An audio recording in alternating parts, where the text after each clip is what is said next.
ඔයාලට කියලා දෙන්නම් ඔන්ලයින් බිස්නස් එකක් කරන මුල් කාලේ ඕවර්ලොක් මැෂින් එකක් නැති වුනහම මම ඇඳුමක පිටත වගේම ඇතුළතත් මනා නිමාවකින් යුක්තව ඕවර්ලොක් කිරීම වෙනුවට මම මොනවද කළේ කියලා. ඒකට මම ක්‍රම කිහිපයක් කරලා තියෙනවා.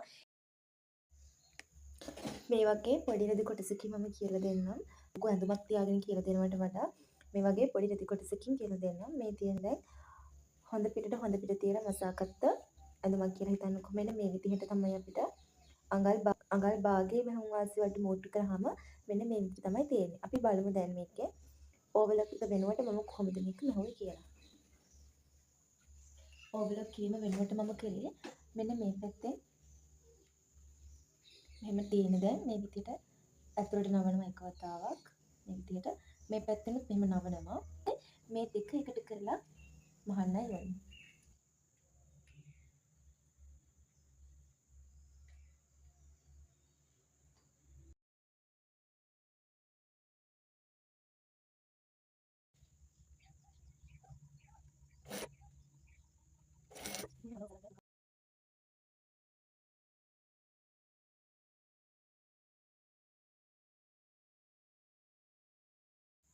මෙන්න මේ විදිහට තමයි එතකොට තියෙන්නේ මහ ඉවර කරාම.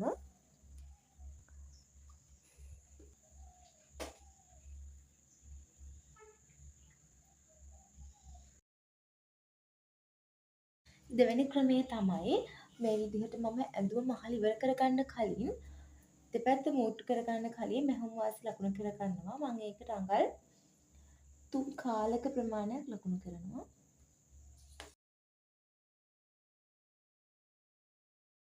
මෝට්ටු කරනවානේ. මෙන්න මේ විදිහට අපි කොටස් දෙක මෝට්ටු කරනවානේ. මේ ඉරදිගේ තමයි අපි මහගෙන යන්න ඕනේ මෝට්ටු කරනකොට. ඊළඟට අඟල් කාලට අපි මේක නවා ගන්නවා. මෙන්න මේ වගේ ඉතුරු වෙනවා.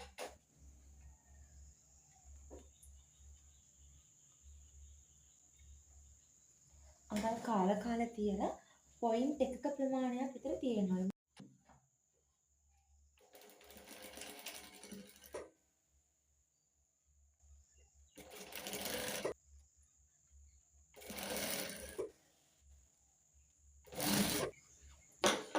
අනිත් පළුවෙත් ඒ විදිහට මහ ගන්න ඕනේ. අඟල් කාල නවාගෙන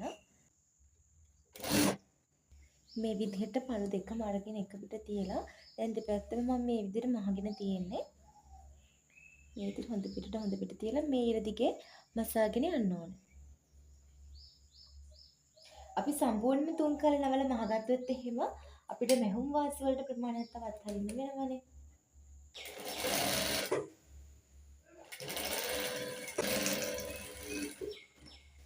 මහල ඉවර කරාම මෙන්න මේ විදිහට තමයි තියෙන්නේ. අපි බලමු දැන් තුන්වෙනි ක්‍රමය කොහොමද කියලා.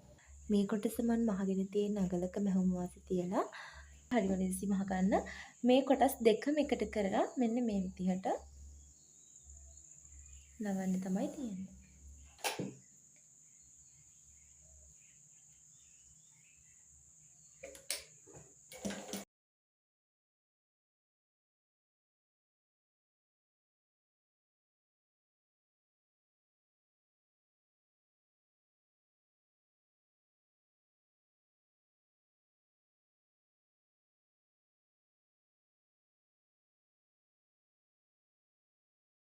අගලක මෙහුම් වාසි තියාගත්තොත් හරිම ලේසි ඉක්මනින් මහ ගන්න පුළුවන් නවලා. අඟල් භාගය 3 කාල වගේ තියෙනකොට චුටි වෙලාවක් යනවා මේක නවලා මහ ගන්න. ඉතින් මෙන්න මේ විදිහට තමයි මහ ගත්තාම තියෙන්නේ.